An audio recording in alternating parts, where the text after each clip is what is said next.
Sorry about that. My camera ran out of battery power. What we're getting at there is the key point in Marquis' essay,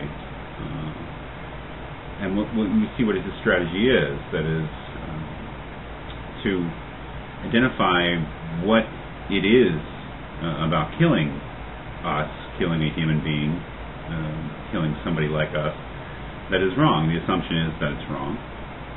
And the question is, why is it wrong? And the first step that Marquis argues for is that it's wrong because of its effect on the person killed. That is, why is it wrong to kill a person? Because of the effect on the person, that is, the results for the person. And then the second question is, well, what is that effect? That is, what is the effect on the person that makes killing a person, generally speaking, wrong? And the key move here that Marquis makes, the step he argues for, is that the effect that it has on the person is that it robs the person, it causes a loss to the person of all their future experiences. That is, that when we kill someone like us, we take away all the valuable future experiences that person would have had they were not killed. That is a key move. That is his key move here. That is to say that the killing of a human being is wrong because it robs them of their future experiences, or robs them of their future in general, depending on how you put it.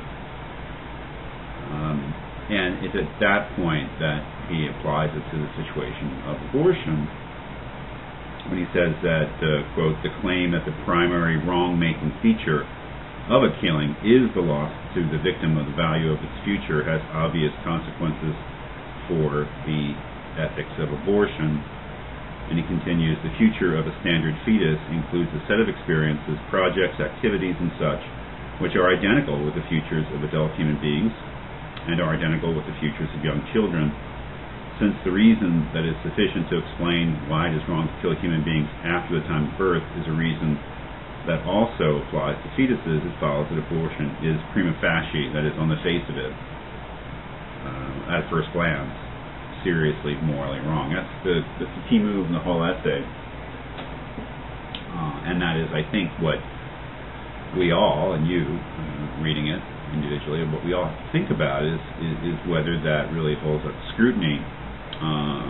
It is, in many ways, a very good argument, and I say that because it, as he shows or seeks to show, it helps opponents of abortion to avoid a lot of issues that are incredibly difficult to resolve. The most important being what constitutes person, and if there are persons in the world, do they have a special status that gives them rights and protections?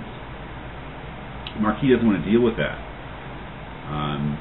He wants to cut through that and say that it's not the status of the fetus, status of a human being, that it's a moral status that determines whether it's wrong to kill them.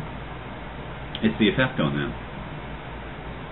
And if the effect, that is the loss of the future that is valuable, is the same in killing an adult human being and killing a fetus, then the moral status of that act should be the same. That is, if it's wrong in one case, it should be wrong in the other.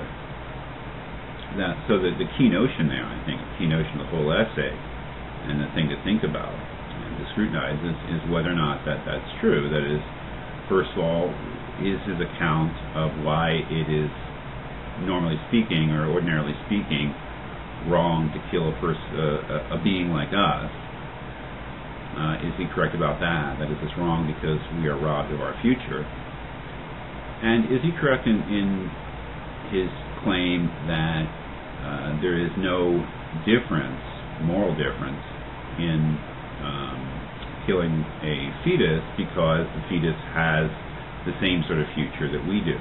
And the notion being that if it's wrong in the one case, and there really is no difference in the other case, then it should be wrong in the other case as well.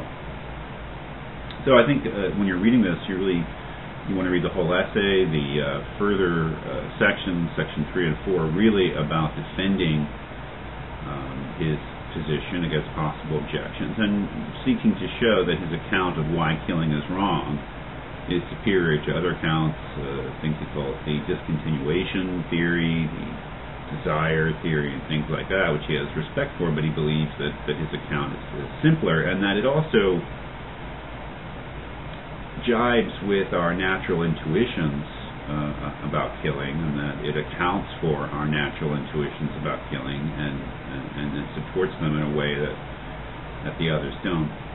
So that's really the thing to think about, I think, is he right about what makes killing wrong in general? And is he right in the extension of that to the case of the fetus?